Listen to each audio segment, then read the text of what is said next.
Mouse TV, myself Theo Kane, welcome to All Figured Out, and today I'm hitting you with a little bit more toy talk. This is a new series that I'm doing where we just discuss different factors of toy collecting, and I put a post on my Instagram the other day and also on YouTube just asking for you people that watch this show to give me suggestions for toy talk discussion subjects, and today's subject comes from a dude called EC Toys on Instagram. That's e.c_toys, and he wants me to talk about refurbs and restoration. And remember, just because I'm talking about it, I'm talking about it to you lot that watch this show.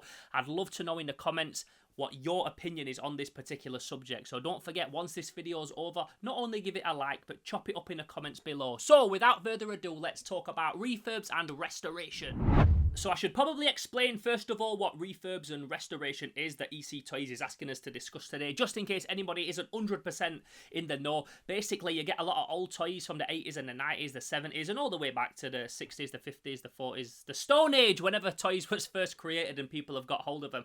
And not even just toys, anything that's an antique, anything that's old, anything that will have got damaged over the years and then somebody restores it. I suppose a prime example of this is in the movie Toy Story 2, when that dude gets Woody and he restores him. That's a prime example of toy restoration. When you get something that's old but it's damaged, it's a bit knackered, it needs a reboot, it needs a revamp, it needs a glow up.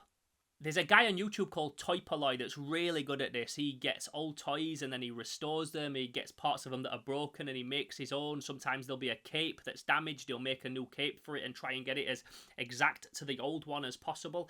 That would all be what toy restoration is. I suppose it all depends on how you like to have your collection. So me personally, I don't mind if it's a reproduction weapon for one of my toys. I don't mind if it's a figure. I'm going to show these food fighters properly in a minute because I want to talk about them, but these are a prime example of a few things that I want to talk about today. So food fighters, the weapons are really hard to get. Look at the state of that little thing. It's just a little tacky blue strap. They have blue and red straps, guns.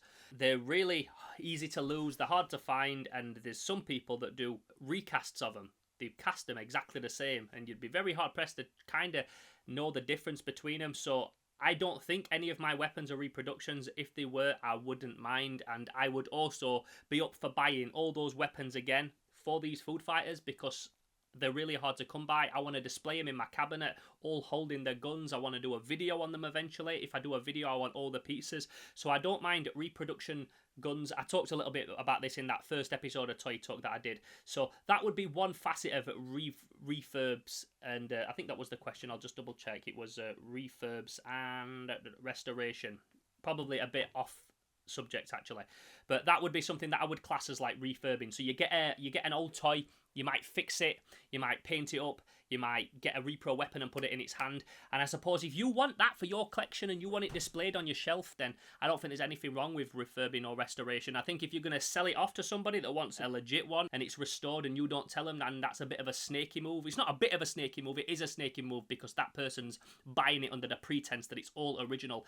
Now, because these toys are old, they do sometimes get bashed up. So I was raised by a toy dealer, my dad, who collects Action Men. He collected Action Men and he's got like a huge Action Man collection. And a lot of that community used to restore stuff. They used to customize them. They used to make little bits and bats for them that used to get damaged. And it was seen as fair game in the community as long as you told the person that was buying it off you, if you was going to sell it, that it was a refurbished piece. So I suppose if we eliminate the fact of the morality of it, like obviously we're having it for our own collection, we're not refurbing something and then selling it on as something that's not refurbished, just having it in our own collection, then I'm all for refurbishing. A lot of the old He-Man figures, their little legs, they warp, and sometimes the Masters of the Universe figures, the He-Man figures, the Motu, whatever you want to call them, they don't stand up that great. So some companies create little rebanded pegs that you can take the old pegs out, put them in, and then you've got a Motu figure that stands up perfect. I think that's fine. I think it's perfect. If anything, I would probably wish that all my Masters of the Universe figures were all rebanded because then they wouldn't fall off the shelf. So I wouldn't mind. There's a couple of Masters of the Universe figures that I need. I've got most of them. There's just I need a Scareglow and I think like one other character, and I wouldn't mind buying a Scareglow, getting a Scareglow if his legs were rebanded. I wouldn't be bothered as long as he stands up and looks cool in the shelf. It's my collection. I want it. I don't really care if it's got rebanded legs. Then if we was going to get to the whole opposite side of it, where you're having completely recasted parts for figures, like I know the Shogun Warriors, a lot of their missiles and stuff get lost. There's a company in America that do Shogun Warriors missiles. I've actually got a missile that's a repro for my figure. over at my friend Wayne's house in America, and he's going to send it me over. So again, that comes to like repro parts and stuff like that. And I suppose it's all just one big bubble of whether you think it's cool to have a figure in your collection that has parts in it that have been repainted or repurposed or reproduction or anything like that. And I personally don't have a problem with it. I'd love to know what your thoughts are on it, because what I'm going to be doing is I want to do, and this is why I'm talking about the Food Fighters again, I want to do a video on the Food Fighters eventually. I've got all of them except Sergeant Scoop. So side note, if you have a Sergeant Scoop and you want to talk about selling it to me or trading it to me or gifting it to the channel or anything like that, then please get in touch with me on my Instagram at Theo_Kane_Slimehouse, or drop a comment below and we'll chop it up and chat and sort that out. But I need a Sergeant Scoop for this video. Now, the reason I want to talk about these guys is because I'll get some close-ups of the faces, but the paint wears off. The paint wears off their faces. Very much like the madballs. So when I did the madballs head poppers video, I was getting a lot of macro close-ups of their faces, and you could see that the paint was chipping off their noses and stuff like that. Now, unless you've got like a specific latex paint that's exactly colour matched, I wouldn't want to start trying to paint over those faces and make them look new again, because one, I might not match the colour. Two, I don't want to use acrylic paint on there. It has to be a latex paint because it's got to stick to rubber. I used to do special effects in film years ago, so I know about like the different types of paints you need for rubber and stuff like that. And these are very similar, but not as squishy as a madball head. So let's say I was going to get some macro shots of these guys, which I will get for you for this. Some of these with marks on their faces and stuff can look distracting. Like if you're having a meeting with someone and it's important and they've got like a piece of flaky skin on the eyebrow, you're looking at it and you're not really paying attention to what's being said, it's distracting. So I always like to pay mind to that. If these have got like chips on their noses and stuff and I'm filming them with a macro, 9 times out of 10 I would prefer it not to be like that. And when you've got figures like these or the madballs where they're made of like squishy rubber, it's hard to match that colour and get the right paint and do it right. But if there was a way that I could sort the faces out on these guys, then I think I would 100% do it, because I never want to sell them. They live in my collection. They're one of my favourite toys in the collection. And if I'm going to get videos of them and I want to film his hot dog in his mouth and I don't want all chips on it, then I would prefer to try and find a way to cover that up. Now, recently I acquired an airbrush. I got an airbrush, and maybe there's some kind of paint that I can go in there like that and fix them.